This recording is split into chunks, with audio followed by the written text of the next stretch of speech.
to my channel, and today we are going to discuss the new application of biotechnology, that is pest resistance plant.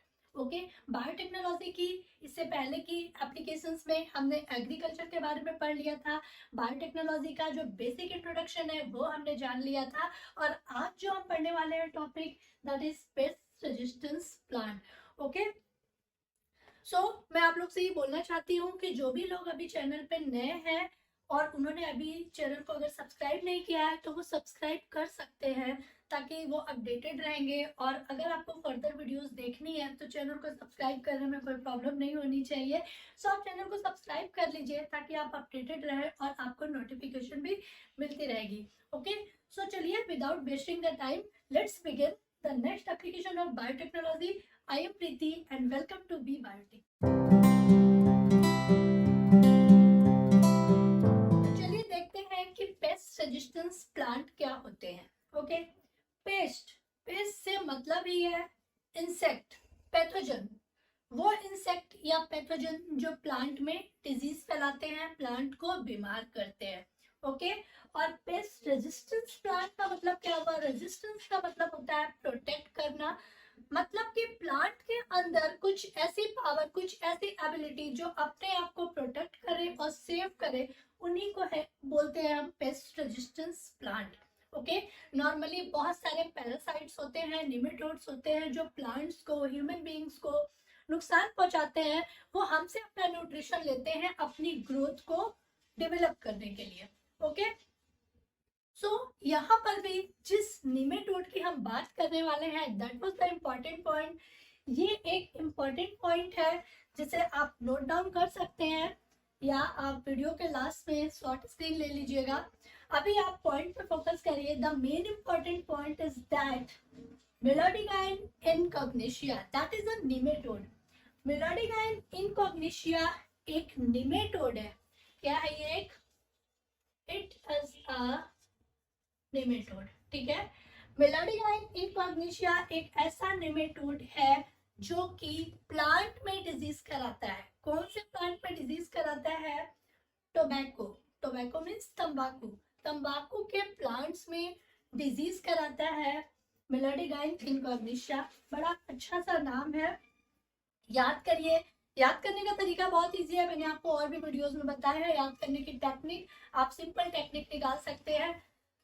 हम लोग याद करते थे मेलोडिगाइन melody chocolate से, ठीक है ना? मेलोडी चॉकलेट खाओ खुद भूल जाओ, ठीक है? यही जो हमारा एक ऐड आता था, मेलोडी खाओ और सब जान जाओ। उसी तरह से मेलोडिगाइन, आप चॉकलेट का नाम याद रखिए, आपको इस नेमेटोड का नाम भी याद रहेगा। और बाकी आजकल तो बहुत सारी चॉकलेट्स आ गई हैं, किटकैट है, कैडबरीज है, तो अब हमारे टाइम वाली मेलोडी तो नहीं आती है, but old is always gold, तो आप उसको याद रखिए। मेलोडिगाइन इनकॉग्निशिया जो है एक निमेटोड है जो टोबैको की रूट्स में इंफेक्शन करवाता है। ओके, टोबैको प्लांट के कौन से पार्ट में? रूट्स में वो डिजीज को कॉज करवाता है।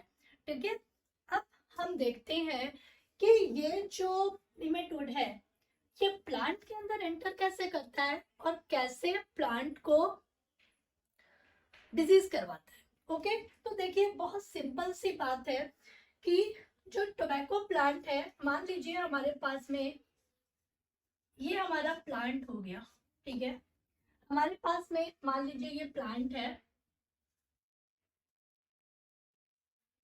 ये प्लांट्स की रूट्स हैं, ठीक है? टोबैको प्लांट्स की रूट्स में इंफेक्शन कराता है ये मेलोडिगाइन इनकॉग्निशिया। ओके, अब जब ये रूट के अंदर में एंटर करता है तो एंटर करेगा, एंटर करने के बाद में ग्रो करेगा अपने आप को। ठीक है, नॉर्मली क्या होता है कि जो भी आपके पैरासाइट्स होते हैं या जो भी निमेटोड्स होते हैं, वो किसी भी प्लांट्स में या एनिमल में तभी एंटर करते हैं जब उन्हें न्यूट्रिशन की जरूरत होती है, अपने आप को ग्रो अप करना होता है, अपनी स्पीसीज को आगे बढ़ाना होता है। ओके, तो इसी तरह से ये जो मेलोडिगाइन है ये टोबैको प्लांट्स की रूट्स में जब एंटर करता है तो इस निमेटोड के पास में कुछ अपने स्पेसिफिक जीन होते हैं। ठीक है, मतलब कोई भी अगर कोई भी एक ऐसा निमेटोड होगा या कोई भी एक ऐसा पैरासाइट होगा, तो ग्रो अप करने के लिए उसके पास में कुछ अपनी स्पेसिफिक पावर्स होती हैं। चाहे वो कोई कीड़े मकोड़े हो, चाहे ह्यूमन बीइंग हो, चाहे एनिमल हो, कोई भी हो, उनके पास में अपनी एक स्पेशलिटी होती है। उसी तरह से जो मेलोडी गाइनिन कॉग्निशिया है, उसके पास में कुछ ऐसे स्पेसिफिक जीन होते हैं जो कि टोबैको की रूट्स में जाके अपना प्रोसेस शुरू कर देते हैं। ठीक है, अब यहाँ पर हम थोड़ा सा प्रीवियस जाएंगे। प्रीवियस के वीडियोस में मैंने आपको न्यूक्लिक एसिड पढ़ाया था, एक सिंपल सी कहानी जो अभी तक पढ़ते आ रहे हैं क्लास 9 से लेके, और अभी तक हम पढ़ते आ रहे हैं। सिंपल सी हमने कहानी क्या पढ़ी है कि जो भी हमारा जो डीएनए होता है, जब वो डीएनए से डीएनए बनता है तो रेप्लिकेशन होता है। डीएनए से एमआरएनए जब बनेगा, मींस मैसेंजर आरएनए बनेगा, तो वहां पे ट्रांसक्रिप्शन की प्रोसेस होती है। और जब वो एमआरएनए कन्वर्ट हो जाता है प्रोटीन में with the help of translation, तो वहां पे प्रोटीन का फॉर्मेशन हो जाता है। ठीक है, वहां पर एक एक्सप्रेशन बन जाता है। ठीक है, यहाँ पर वही काम होने वाला है। ये जो आपका निमेटोड है, ये टोबैको की रूट में जब एंटर करता है तो अपने स्पेसिफिक जीन की हेल्प से वो ट्रांसक्रिप्शन की प्रोसेस करेगा। जीन है मींस उसके पास जेनेटिक मटेरियल होंगे, डीएनए होंगे, तो वो उसमें ट्रांसक्रिप्शन की प्रोसेस करेगा। और ट्रांसक्रिप्शन की प्रोसेस करके वो क्या बनाएगा, इसके पास में जो जीन होंगे उस जीन में प्रोसेस होगी ट्रांसक्रिप्शन की, और ट्रांसक्रिप्शन की प्रोसेस करके वो क्या बनाएगा, एमआरएनए। ठीक है, मींस वो एमआरएनए बनाएगा, मींस मैसेंजर आरएनए बनाएगा। अब आपको मालूम है कि मैसेंजर आरएनए प्रोटीन में तभी कन्वर्ट होगा जब वो ट्रांसलेशन करेगा। मींस जब इस मैसेंजर आरएनए में ट्रांसलेशन की प्रोसेस होगी, then it is converted into protein। ठीक है, then it is converted into protein। और इस निमेटोड को यही प्रोटीन चाहिए खुद को बिल्ड करने के लिए, ग्रो करने के लिए, क्योंकि जब वो प्रोटीन बनाएगा तभी तो वो ग्रो करेगा, तभी तो उसका जो उसको न्यूट्रिशन जो उसका जो होगा वो डेवलप होगा, सबकी डबल होने लगेगा। तो अब ये जो प्लांट है, इसको ये प्रोटीन इसमें बनाना है, बट चूंकि हम पढ़ रहे हैं पेस्ट रेजिस्टेंस प्लांट, तो भाई अगर इसके पास में कुछ स्पेशलिटी है, कुछ स्पेसिफिक जीन है जो कि ट्रांसलेशन के थ्रू एमआरएनए बना सकते हैं या ट्रांसलेशन के थ्रू प्रोटीन बना सकते हैं, उसी तरह से हमारे प्लांट्स के पास में भी कुछ स्पेशलिटी है। क्या है, हम पढ़ ही रहे हैं बायोटेक्नोलॉजी, प्लांट्स भी कुछ टेक्नोलॉजी यूज करेंगे, कुछ टेक्निक्स यूज करेंगे, और वो टेक्निक क्या होगी, बायोटेक्नोलॉजी। हम एप्लीकेशंस ऑफ बायोटेक्नोलॉजी पढ़ रहे हैं। हमने एग्रीकल्चर फील्ड में देखा है कि प्लांट्स जो एप्लीकेशंस है ये बायोटेक्नोलॉजी की, वो कितनी वहां पर बेनिफिट होती है हमारी एग्रीकल्चर में। उसी तरह से हमारे प्लांट्स के पास में भी एक ऐसी स्पेशलिटी है, उनके पास एक ऐसी टेक्नोलॉजी आ गई है कि वो उसको वहां पर यूज करेंगे। ओके, तो प्लांट यहाँ पे एक ऐसी टेक्निक यूज करेंगे इस पेस्ट को या इस निमेटोड को इस प्रोटीन को बनाने से रोकने के लिए। मींस ये इस ट्रांसलेशन की प्रोसेस को किसी भी तरह डिनाई करेंगे। अगर ट्रांसलेशन नहीं होगा तो ऑब्वियसली बात है कि प्रोटीन का फॉर्मेशन भी नहीं होगा, कोई भी वहां पर जो है आपका एक्सप्रेशन नहीं बन पाएगा। जब कोई एक्सप्रेशन ही नहीं बन पाएगा तो जो ये निमेटोड है वो आगे डेवलप नहीं कर पाएगा, वहीं पे वो खत्म हो जाएगा, डिस्ट्रॉय हो जाएगा। अब यही टेक्नोलॉजी प्लांट करेंगे, बट प्लांट ये टेक्नोलॉजी को कैसे करेंगे, तो चलिए देखते हैं कि प्लांट इस टेक्नोलॉजी को कैसे पास आउट करेंगे। चलिए देखते हैं स्टूडेंट्स कि प्लांट्स कौन सी टेक्नोलॉजी यूज करेगा खुद को बचाने के लिए। मींस जो हमारा प्लांट है, टोबैको प्लांट है, वो अपने आप को प्रोटेक्ट करने के लिए एक टेक्नोलॉजी यूज करेगा। वो किस चीज का यूज करेगा, दैट इज आरएनए-आई। आरएनए-आई का मतलब हुआ आरएनए इंटरफेरेंस। आरएनए सिंपल है, राइबोज न्यूक्लिक एसिड आपका, और आई का मतलब है इंटरफेरेंस। इंटरफेरेंस नाम ही आपको बता रहा है कि किसी चीज में रोड़ा बन जाना, किसी चीज में रुकावट पैदा कर देना, ठीक है। मींस ये RNAi कहाँ पे काम करेगा, इस mRNA के बाद जो फॉर्मेशन होगा ट्रांसलेशन का, इस mRNA को प्रोटीन में फॉर्मेट होने से रोकेगा कौन, RNA इंटरफेरेंस। ओके, कैसे रोकेगा बच्चों, चलिए ये भी देख लेते हैं। सिंपल सी बात है कि RNAi जो है वो एक मैकेनिज्म है, ठीक है। किस चीज की मैकेनिज्म है, mechanism of cellular defence. Cellular defence क्या होता है, मैंने आपको बताया कि जो भी यूकैरियोटिक होते हैं उनके पास में एक एबिलिटी होती है खुद को प्रोटेक्ट करने की। मान लीजिए हमारी बॉडी में कोई डिजीज हो जाती है तो हमारी बॉडी पहले एंटीबॉडीज बनाती है उससे लड़ने के लिए, उस डिजीज से लड़ने के लिए अपने आप को एबल बनाती है, ठीक है। उसी को हम बोलते हैं सेलुलर डिफेंस। जितने भी यूकैरियोटिक होते हैं उनके पास में ये पावर होती है RNAi की। RNAi जो है वो किसी भी यूकैरियोटिक में, मैं यहाँ पे मेंशन कर दे रही हूँ, आपकी एनसीईआरटी में ऑलरेडी मेंशन है। आप एक बार वीडियो को देखने के बाद में आप अपनी एनसीईआरटी की बुक को जरूर पढ़ा करिए, कॉन्सेप्ट बहुत इजीली क्लियर होंगे। ओके, मैं हमेशा आपको बोलती हूँ कि एनसीईआरटी की बुक बहुत इंपॉर्टेंट है आपके लिए। और कोई भी वीडियो आप देखते हैं, सिर्फ मेरी ही नहीं, अगर आप किसी और भी टीचर के वीडियो देख रहे हैं तो उस वीडियो को देखने के बाद में आप एनसीईआरटी को जरूर पढ़िए, आपके कॉन्सेप्ट जो है बहुत अच्छे से क्लियर हो जाएंगे। और मेरे जो भी कॉन्सेप्ट होते हैं आपको मालूम है कि मैं एनसीईआरटी के बेस पर ही पढ़ाती हूँ, आपको ये सारी इंफॉर्मेशन आपको एनसीईआरटी में ऑलरेडी मिल जाएगी, ठीक है। तो चलिए देखते हैं, जो RNAi है वो क्या है, किसी भी यूकैरियोटिक सेल में, किसी भी यूकैरियोटिक सेल में ये एक सेलुलर डिफेंस की मैकेनिज्म है, ठीक है। अब ये RNAi कैसे, हम क्या करेंगे, इस RNAi को, RNA इंटरफेरेंस को इस प्लांट में हम इंट्रोड्यूस करा देंगे, ठीक है। हम इस RNAi को जब हम इस प्लांट में, टोबैको प्लांट में इंट्रोड्यूस कराएंगे तो इंट्रोड्यूस कराने पर ये क्या करेगा, mRNA के बाद होने वाली जो प्रोसेस है उसको वहां पर रोकेगा, मतलब उसके साथ में कुछ छेड़खानी करेगा, उसके काम में रुकावट पैदा करेगा ताकि वो कोई एक्सप्रेशन ना बना पाए। ओके, अब इस RNAi को इस प्लांट के अंदर में इंट्रोड्यूस कराने के लिए हमें कुछ चाहिए होगा ना। मान लीजिए इंजेक्शन को हमारी बॉडी में डालने के लिए सिरिंज चाहिए होती है, तभी तो हम उस इंजेक्शन को लेके अपनी बॉडी के अंदर इंजेक्ट कराते हैं। बिल्कुल उसी तरह से इस RNAi को इस प्लांट के अंदर में इंट्रोड्यूस कराने के लिए हमें किसी वेक्टर के माध्यम से हमें इसमें डालना पड़ेगा, और वो वेक्टर क्या होगा, दैट इज एग्रोबैक्टीरियम, ठीक है। यहाँ पर एक इंपॉर्टेंट क्वेश्चन भी आपका बनता है कि कौन सा वेक्टर यूज करेंगे RNAi को हम प्लांट में इंट्रोड्यूस कराने के लिए, that is the agrobacterium. Okay, आप एक चीज और याद रखिएगा कि जो एग्रोबैक्टीरियम है, एग्रोबैक्टीरियम क्या होता है, वो एक वेक्टर होता है जो हम किसी भी होस्ट सेल के अंदर में जीन को ट्रांसफॉर्म कराने के लिए यूज करते हैं, ठीक है।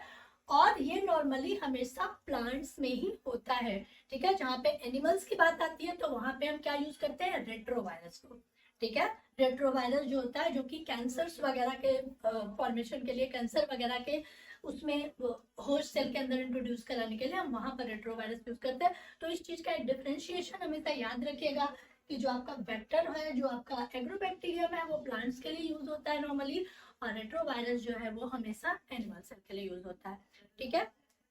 चलिए आगे देखते हैं, हमने इस वेक्टर के थ्रू, मींस एग्रोबैक्टीरियम के थ्रू, हमने इस RNAi को इस प्लांट के अंदर में इंट्रोड्यूस करा दिया, ठीक है।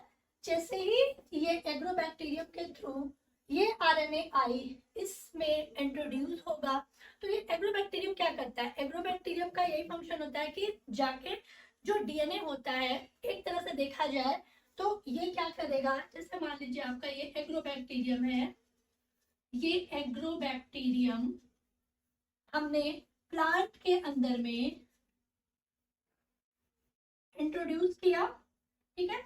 एग्रोबैक्टीरियम ने प्लांट के अंदर में जो इंट्रोड्यूस किया, तो ये प्लांट के अंदर में जाके ये दो तरह से एक सेंस और एंटी सेंस को फॉर्मेशन करेगा, ठीक है, sense and anti sense RNA, ठीक है, sense and anti sense RNA का वहां पे फॉर्मेशन करेगा। Sense and anti sense RNA जब वहां पे फॉर्म करेगा, मींस ये दो आपके आरएनए, आरएनए क्या होता है, सिंगल स्ट्रैंडेड होता है, मैंने आपको पहले भी बताया। और सेंस और एंटी सेंस दो तरह के आरएनए, मींस यहाँ पर दो आरएनए आपके, यहाँ पे एक सेंस और एक एंटी सेंस, दो तरह के जब आरएनए का यहाँ पे फॉर्मेशन होगा, तो ये आपस में कॉम्प्लीमेंट्री हो जाएंगे। कॉम्प्लीमेंट्री हो जाएंगे मतलब बाइंड करेंगे। तो जब ये कॉम्प्लीमेंट्री हो जाएंगे, तो ये क्या करेगा, ये इस तरह से ये डबल स्ट्रैंडेड आरएनए का फॉर्मेशन करेगा।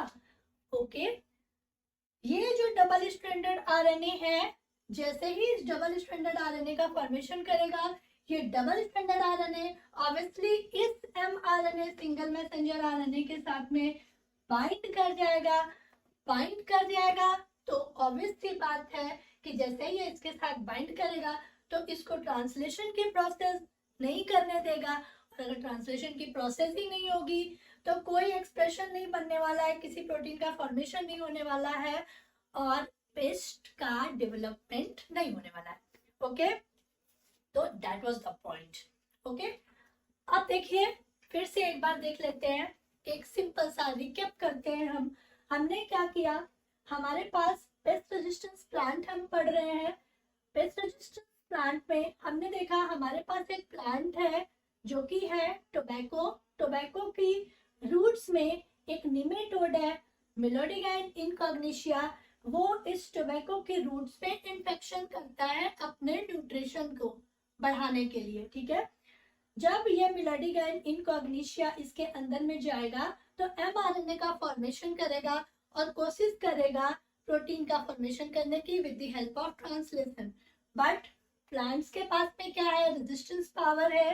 प्लांट क्या करेगा, प्लांट के पास एक रेजिस्टेंस पावर है आरएनए आई की। ओके, वो आरएनए आई को इस प्लांट के अंदर में इंट्रोड्यूस करेगा with the help of agrobacterium. Agrobacterium की मदद से आरएनए आई को ये प्लांट के अंदर में इंट्रोड्यूस करेगा। जब ये एग्रोबैक्टीरियम इस प्लांट के अंदर में जाएगा, तो अपना प्रोसेस स्टार्ट करेगा, अपना काम करेगा। वो सेंस और एंटीसेंस आरएनए बनाएगा। मींस दो सिंगल आरएनए जब बनेंगे तो वो कॉम्प्लीमेंट्री हो जाएंगे। यही कॉम्प्लीमेंट्री डीएनए जिसको हम डबल स्ट्रैंडेड आरएनए बोलते हैं, ठीक है। मींस इस प्रोसेस से एक डबल स्ट्रैंडेड आरएनए बन गया, और ये डबल स्ट्रैंडेड आरएनए जब इस सिंगल मैसेंजर आरएनए के साथ में आएगा, तो ये इसके साथ बाइंड कर जाएगा। क्योंकि ये डबल स्ट्रैंडेड आरएनए इसका कॉम्प्लीमेंट्री है, तो वो इसके साथ बाइंड कर जाएगा और प्रोटीन की फॉर्मेशन को नहीं होने देगा। ओके, सो क्या होगा, हमारा प्लांट जो है वो बच जाएगा, ठीक है। और अगर हमारा प्लांट बच जाएगा, तो हम बच जाएंगे, हमारी खेती बच जाएगी, हमारा एग्रीकल्चर बच जाएगा।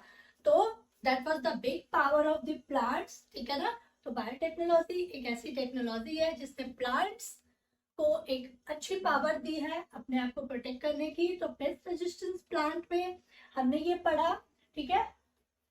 अब देखिए, इसमें आपका एक क्वेश्चन और बनता है, कुछ इंपॉर्टेंट चीजें और है जो इसमें आपसे पूछी जाती हैं कि कौन सा वेक्टर यूज करेंगे, तो हम एग्रोबैक्टीरियम यूज करेंगे, यस। और सोर्स क्या यूज करेंगे, कुछ सोर्स भी तो होगा। इस एग्रोबैक्टीरियम को तो हमने वेक्टर यूज किया, किस सोर्स से, हम इस वेक्टर को किस सोर्स से लाएंगे, सोर्स हमारा क्या होगा, तो कोई सोर्स भी तो होना चाहिए ना।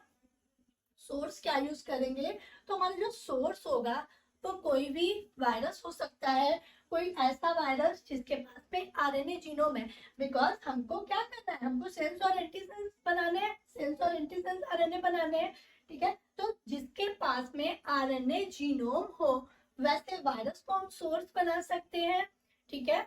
या तो हम ट्रांसपोजॉन्स को यूज कर सकते हैं।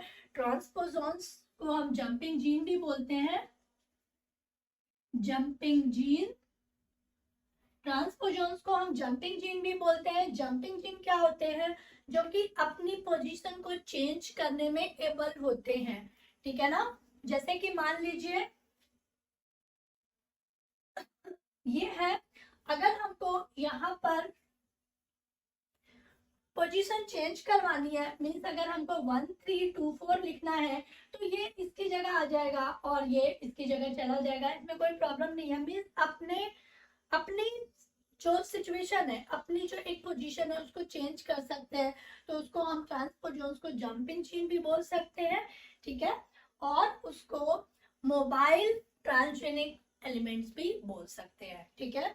सो यहाँ पर हमने कुछ मेन पॉइंट जो पढ़े, जो निमेटोड है, निमेटोड का नाम जो है मिलोडिगाइन इनकॉग्निशिया, जो निमेटोड है जो कि इन्फेक्शन करता है टोबैको की रूट्स में, ओके। सोर्स हमने क्या यूज किया है? सोर्स हमने यूज किया है एक ऐसा वायरस जिसके पास आरएनए जीनोम हो, या हम ट्रांसपोजॉन या जंपिंग जीन यूज कर सकते हैं। और वेक्टर हमने क्या यूज किया है? एग्रोबैक्टीरियम यूज किया है, ठीक है। एग्रोबैक्टीरियम क्या करेगा? एग्रोबैक्टीरियम जब प्लांट के अंदर में जाएगा तो जब वो अपना फंक्शन करेगा तो वो क्या करेगा? सेंस और एंटीसेंस आरएनए का फॉर्मेशन करेगा। सेंस और एंटीसेंस आरएनए, दो सिंगल आरएनए जब आपस में बाइंड होंगे तो डबल स्ट्रैंडेड आरएनए का फॉर्मेशन करेंगे, और यही डबल स्ट्रैंडेड आरएनए जब हम यहाँ पर यूज करेंगे तो ये क्या करेगा? इस एमआरएनए के साथ बाइंड हो जाएगा, इसका कॉम्प्लीमेंट्री हो जाएगा और प्रोटीन की फॉर्मेशन को नहीं होने देगा। जब कोई एक्सप्रेशन ही नहीं होगा तो प्लांट में डिजीज नहीं होगी, ओके। तो आई होप आपको ये वीडियो समझ में आई होगी, आपको ये टॉपिक समझ में आया होगा। अगर इस टॉपिक से रिलेटेड कोई भी डाउट है तो आप कमेंट सेक्शन में जाके लिख सकते हैं, मैं जरूर आपके कमेंट्स का आंसर दूंगी, ओके। सो चलिए आज के लिए बस इतना ही, मिलते हैं नेक्स्ट वीडियो में एक नए टॉपिक के साथ। तब तक आप सब लोग अपना ध्यान रखिए, पढ़ते रहिए और स्वस्थ रहिए। Thank you. जय हिंद।